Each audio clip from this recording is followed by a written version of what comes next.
Here the usage of force in our everyday life. We might not know we use it, but opening a door, riding a bicycle, or lifting an object are few actions we perform in our daily life, and all these require force. So, what is a force?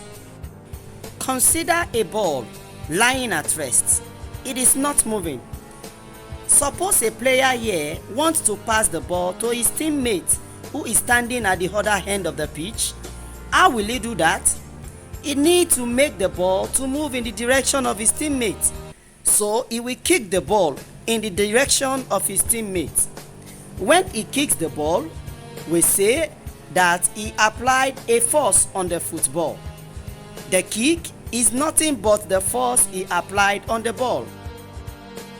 Now, suppose we have a desk here at point A, and a person wants to move this desk from point A to point B. How will he do that? Here, he will push the desk towards point B. In this case, we say the person applied a force on the desk in order to shift it. The push here is a force that the person applied on the desk. Similarly, when you lift an object from the table, we say that you applied a force on the object. Here, the force is applied in form of lifting. So, force is nothing but an action such as kicking, pushing, or lifting etc. on an object. Let us consider when riding a bicycle. We paddle it continually to keep it in motion.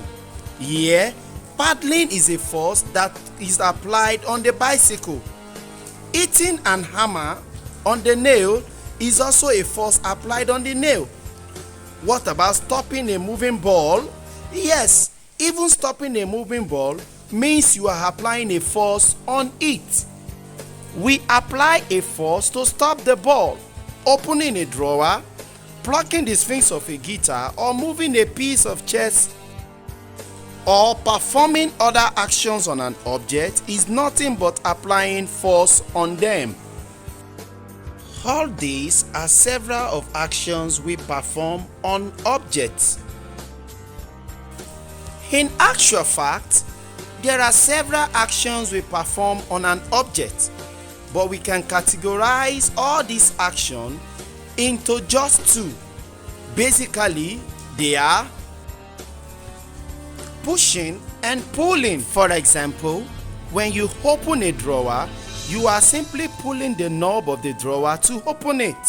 Similarly, when you are drawing or lifting a bucket of water from the well, we are pulling the bucket towards us.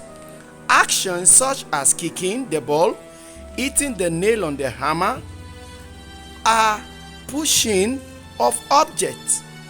So, are there other actions described as pushing or pulling of objects?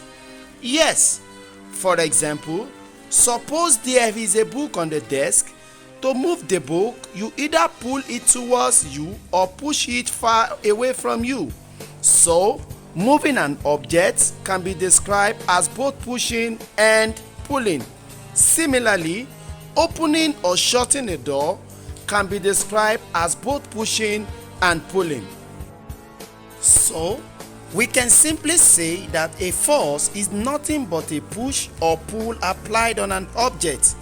Forces are due to interactions between the bodies or objects. What does it mean? Let's go back to our first example. Here, in order to pass the ball to the teammate, the player must move it. That is, he must interact with the ball to move it in the direction of his teammate. He interacts with the ball by kicking it. The ball and the player interact with each other. In the second example, in order to move the desk from point A to point B, he must interact with the desk. We will study more on this in our next video. So, in summary, a force is a push or a pull upon an object based on interaction between objects. So, A force is essentially a push or a pull upon an object resulting from the object interaction with another object. We will study more about this interaction in our next video. Stay tuned, follow us and like our videos.